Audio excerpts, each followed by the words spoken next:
Hello team, welcome to another ATP Geopolitics video. Myself, Jonathan MSPs, Ukraine War Frontline update for the 27th of March 2024. If you don't know what the lines on the map mean, please check out the key on the screen at the moment. Pause the video. Thank you very much to JR, who's done the mapping again today. Goodness me, I don't know what I'd do without him, honestly. So here we have the Frontline update. We're going to start we'll start north of the border. And that's to say that there's no news coming out of here, and I do believe that it was the RDK announced that all their objectives have been achieved. I don't think they are fighting north of the border anymore, so that was all kind of ended rather quickly, and that's probably why we're not seeing any footage. I assume that's been the case for a couple of days now. The question will be, was it worth it? They lost more equipment than they destroyed, the Ukrainians. They did cause the Russians a bit of a headache. It did have a PR effect. It was timed for before the elections. Was it worth it? I don't know. I would have to see what their metrics for success were in light of whatever their objectives were. I'm somewhat sitting on the fence about that, erring on the side of don't know. They did lose quite a few troops, and they did lose quite a few bits of equipment, and those are in short supply for the Ukrainians. Let's face it. Right, we'll go to the northeastern sector of axis from Kupiansk to Svatove to Kreminna. And we can see there's no change to the front line there, which is always good news for the Ukrainians, especially during this period of the Russians pushing. There has been again claims that the Russians are amassing in the Kupiansk area, that it's going to be their next big attack. Fears are growing, says Euromaidan Press, in Ukraine over the potential for a major new Russian offensive aimed at the key northern city of Kupiansk in Kharkiv Oblast, as intelligence detects worrying patterns of military build-up in the region. The problem is, I have heard that consistently for a year now, and it never quite materializes. So it may be the case. I'm not denying it, but how many times have I told you that the Russians are supposedly amassing for a big attack on Kupiansk, and it doesn't quite happen. In fact, they have tried to take Kupiansk, but they have not succeeded, the Russians, and indeed appear to have been repelled somewhat over the last week. Now, for those of you in Britain who have access to BBC iPlayer, or if you are using a VPN, I would suggest you go to look at the documentaries section and look at Ukraine Enemy in the Woods. It's an excellent body cam footage, hour-long documentary detailing activity that's taking place pretty much here. I think, from what I can gather, they weren't too explicit about exactly where it was, but I think it's along the railway in the Kupiansk area, and I'm pretty sure it's in this area of the forest around here somewhere. So somewhere here. Anyway, it's pretty difficult watch in many respects. I was quite surprised at some of the footage they put on there. Lots of dead bodies and lots of shots of people getting shot and dead bodies even being or trying to make sure that someone's dead over there who's kind of moving and then shooting them, and then drones dropping on people and people like the sort of stuff I see on Twitter the whole time, right? And I've seen too much of, and hopefully I'm not becoming desensitized to it. But I was very surprised to see that on a terrestrial television, national television network, on one of their documentaries, and I thought that was interesting, and perhaps it was a very concerted decision to bring the reality of war to those who might not be cruising Telegram and Twitter to see, and seeing footage like that. Yeah, I thought that was an interesting choice. Let me know what you think. But certainly, if you do get a chance to watch that BBC documentary, or if it's on BBC America, which it no doubt will be, and wherever else you can access that, I would go and check it out. So anyway, they're in the Institute for the Study of War, American military think tank. They do talk about the Kupiansk axis, Kupiansk to Svatove axis, and say that Ukrainian and Russian forces both recently made marginal advances along that line amid continued fighting. Yesterday, geolocated footage published yesterday shows that Ukrainian forces regained limited positions in northern Sinkivka, And then it talks about, so we'll go and look at the Sinkivka area first. So this is footage showing what does it show? Our BMP-2 is shelling Russian positions in Sinkivka, and that is, so it's an attack by Ukrainians on Russian, attack by Ukrainians on Russian positions in this area. So let's plug that into the map and see where they are attacking. So that is, I guess, suggesting or confirming the claims that the Ukrainians have pushed the Russians out of this northern Sinkivka area, which is what Surat Map said the other day. I think I might have said that it might have been a rejigging, but actually that would indicate it wasn't a rejigging, it was actually a counterattack. Never quite sure with Surat Maps what the rationale is for the movement of Ukrainian gains, and it's quite often the fact that the initial mapping was overzealous, but actually it does look like there was a genuine counterattack north of Sinkivka, which is really good news for the Ukrainians, that they're able to still keep that buffer between Kupiansk itself and this northern front line as wide as it is. So good stuff there. Reporting from Ukraine did a good video the other day, about 3 or 4 days ago, about there are two big defensive lines around here, so stretching right across here to the eastern side of the front line, and then another one, I can't remember exactly where, but the Russians will have certainly a challenge trying to take this area and trying to take Kupiansk in general. So if they are amassing, then interesting, could be quite difficult for them.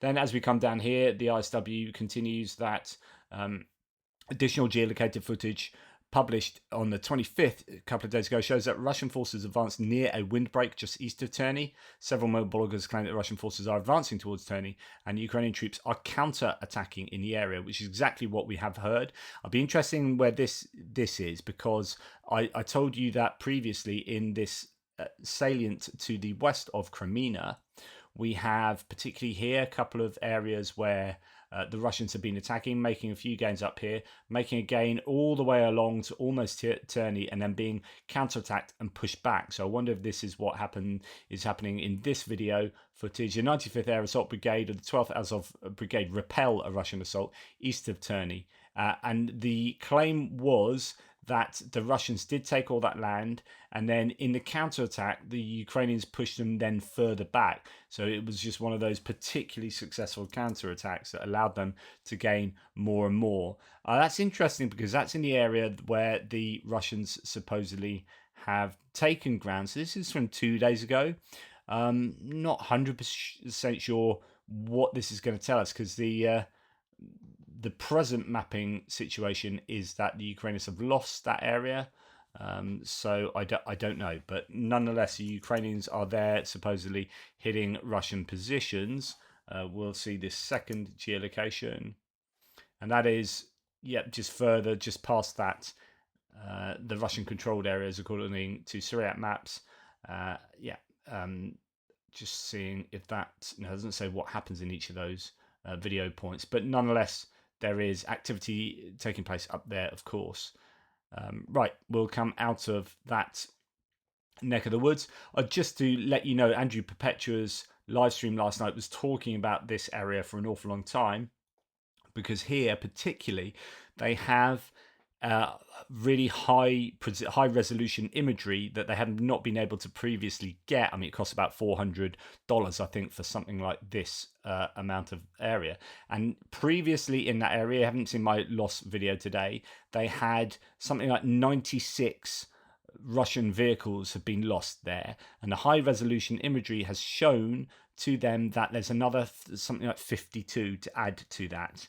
So quite incredible that 1/3 of the losses in this area hadn't been documented, and the Russians really have lost a tremendous amount of kit. There's also about 10, somewhere between, in one area is about 13.5%, but somewhere around 10% of the vehicles do end up getting retrieved and, one would assume, put back into service. So which side is good at doing that, it's not clear, but of the vehicles around here, 10% that are lost, 10% appear to be rescued by one side or the other. Right, Now we continue down past Bilorivka and the Seversk front line. No changes there, but we can see some changes for both Andrew Perpetua and Suryat maps around both Bodanivka and Ivanivska. So first of all, up in the northerly area around Bodanivka, and this, if Suryat maps is correct, would be quite a worry because the Russians have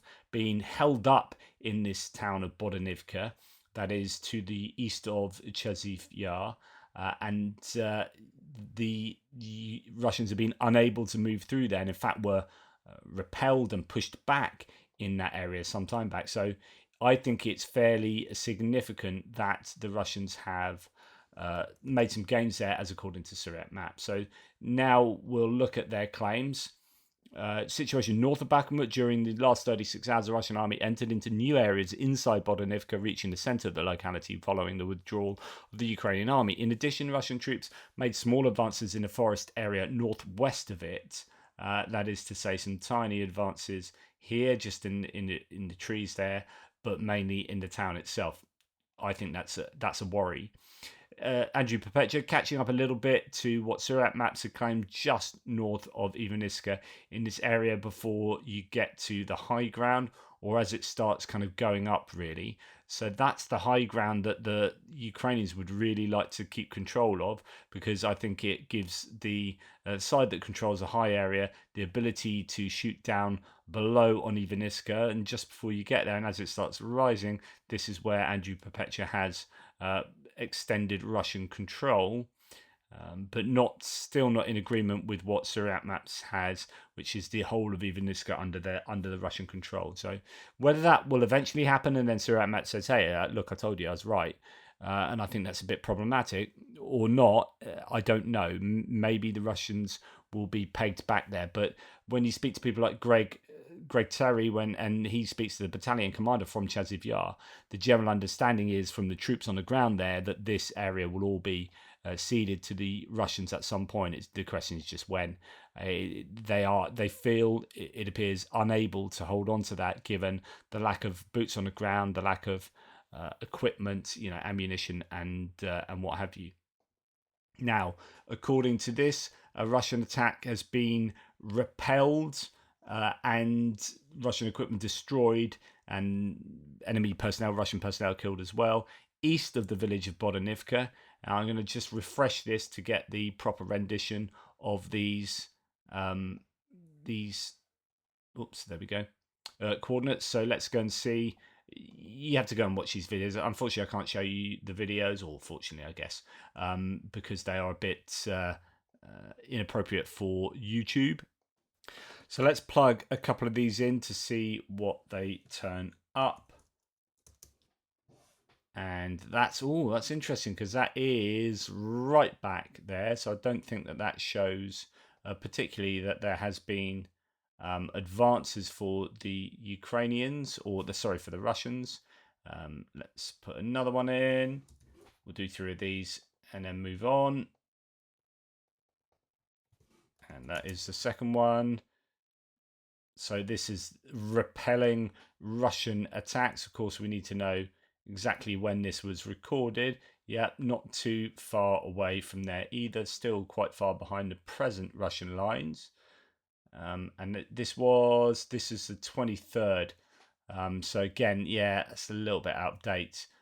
So it's a bit frustrating for the ISW to use footage that is now 4 days out of date. But interesting, that last one, right at the edge of where the Russians are. So that, does tell us that the Russians are pushing there. And that'd be why Suryat maps has pushed the Russian control to there. And of course, as I always say, it doesn't necessarily mean that they actually control that, just that they've attacked it with mechanized equipment.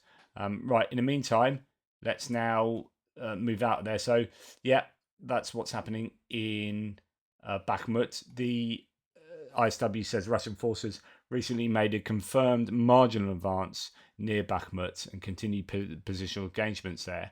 Geolocated footage published on March 24th indicates that Russian forces marginally advanced northeast of Canal, the eastern suburb of Chasiv Yar. So that is, I guess, in that area. Right.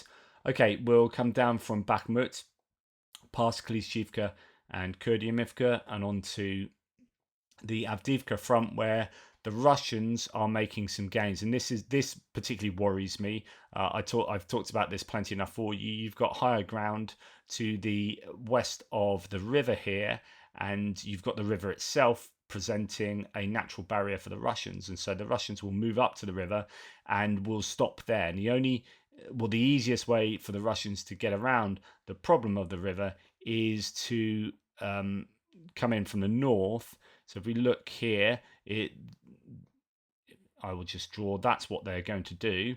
And I said recently, so within the last week, the Ukrainians pushed the Russians back over here successfully.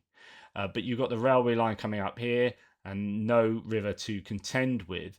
And if they can get in and up here and then bring their forces, mechanized forces, down, then they won't have to bridge across this river here. That is a real worry. And indeed, what Surat map says, and again, pinch of salt, is that the Russians have taken control over the beginning part of this river, and have made some gains up here, which means that they should, in principle, be able to do exactly that. Deep State map has the Russians moving in on Bedichi as well from the east. This, if it's true, is a big worry, but of course, as we always say with Surat maps, it could be that they've attacked there, doesn't mean that they control it. But what they have to say is that the Russian army made small advances north of Bedichi and the eastern shores of the Durna River. In addition, Russian troops began crossing the river to the western shore opposite to Avdiivka and south of Semenivka.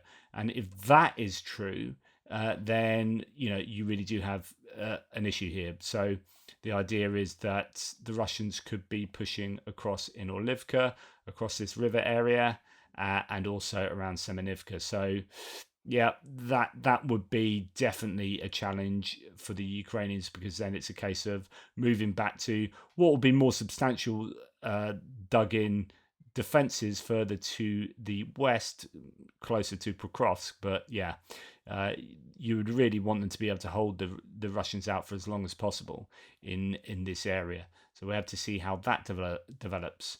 And then we are coming, I'll just see actually what the ISW says of, just sort of positional fighting, not quite as problematic for the Ukrainians as Surat Maps is claiming, but it could be a little bit out of date, the ISW. Right, then we are moving further to the south, to Novomykhailivka area, so past Pervomaisky, south of Avdiivka, past Nevelska, which still under control of the Russians, according to Surat Maps, but Andriy Perpetua called that out and said that's definitely not true, at least when Surat Maps claimed it was true, and presented evidence to the contrary of Surat Maps' claims. Past Krasnohorivka, Mariinka, Pobieda, and then down to Novomykhailivka, where Surat Maps has some gains in that northern area, as expressed here. Situation northwest of Donetsk. In the last 2 days, the Russian army has managed to capture the northern warehouses of Novomykhailivka while continuing to advance slowly in the plantations north of the locality. So that's both there and up here as well. The ISW says one Russian mill blogger claimed that the Russians control 75% of Novomykhailivka. ISW has not observed visual confirmation of those claims, and they themselves assess that the Russian forces control about 50% of it. So probably what you can see there in front of you is what ISW agree with. Whether the Russians have taken these areas under their control, I don't know, but that's what Surat Maps is certainly claiming. And then we come down to the southern front line, where you can see there are no confirmed changes from any of the mappers, but a few things to say. We'll go to Surat Maps. So this is, I don't know if this was something that I caught yesterday. It's from last night, though. Might have been caught on my mapping yesterday, because sometimes they change the mapping Surat Maps and then release the tweet that goes along with it like 12 hours later. And so JR will have done the mapping change, and then the tweet is referring effectively to the day before. But nonetheless, situation in the last 5 days, so this is over a longer time period, the Russian army's made new gains south of Robotina. And at the center of the locality, the situation hasn't changed. On the other hand, Russian forces intensified the attacks northwest of Verbove, and force the Ukrainian army to retreat from some of the positions in this axis where clashes continue. So not so much a change of mapping, but probably a move of the Russians into the grey zone there. But anyway, no changes to today's map, really. And then we come on to Kherson and Krinky, or just in general about this area. The UK Defence Ministry has said that Russia is forming Dnipro River Flotilla and Boat Brigade, likely to secure Dnipro waterways and islands separating Russia and Ukrainian-held areas in Kherson Oblast to prevent Ukrainian cross-river operations like Krinky Bridgehead, where heavy casualties are reported on both sides. So it could be that the Russians are putting together a whole sort of flotilla of boats and pieces of equipment to try and gain control of the river itself. I don't know how successful that can be when you've got drones flying left, right, and centre. It's such a heavily dronified vector. That's not really a word, but there are just so many drones, particularly from the Ukrainians around here, but the Russians too. The Russians were trolling the Ukrainians, so it's Magyar's birds that are very active, one of the main units around here. And as Andrew Perpetua was saying on his live stream last night, he's done so much for the outcome of this war, Magyar. He's apparently training officers to take lead of drone units. There are drone units being placed in lots of different other larger groupings, and I think Magyar's doing a lot concerning that. He's got like drone boats, all sorts going on. But anyway, one of his drones was flying over a road somewhere around here, and the Russians had taken time on the road to say Magyar, write it in white on the road, and then an expletive underneath, insulting him. And it's like, trolling from the Russians there. But that goes to show how much of almost a mythic person he's become, and the boogeyman of the Russians, and for good reason, because his units have wreaked absolute havoc around the left bank of the Dnipro River. Now, there's footage coming out of a command node being hit in somewhere on the left bank here. I don't know if I haven't yet seen a geolocation for it, but I'm sure someone will have done that already. This video's been thrown. Brilliant, well done. Being thrown about quite a bit, because the significant point being it's either one of the Hammer, the French AASM bombs, where the Ukrainians are getting 50 of those a month, or it's a JDAM, one of the American provided JDAMs. This building was violently disassembled in pretty quick fashion there. You can see the importance. This is what the Russians are doing with their even larger aerial bombs, the carb bombs, that now they have up to 3,000 kilograms, but the 1,500s are pretty horrific. And they're liberally sprinkling those bombs around the front line, but also around the northern border of Ukraine. It's causing such an issue. Some 700 of those were utilized last week alone. Now imagine if Ukraine could have that many of these could throw them at the Russians. They really would make quite a difference. So that's I think interesting bit of footage. Anyway, that's the end of the Frontline update. Not a crazy amount of changes, but the Russians are still grinding on in the Bakhmut, Avdiivka and Novomykhailivka areas, even though it is difficult for the Russians and they're no doubt taking some serious losses. The Ukrainians are holding on, with bloody fingertips in a number of these places, and they just need as much aid as they can get to help hold those lines.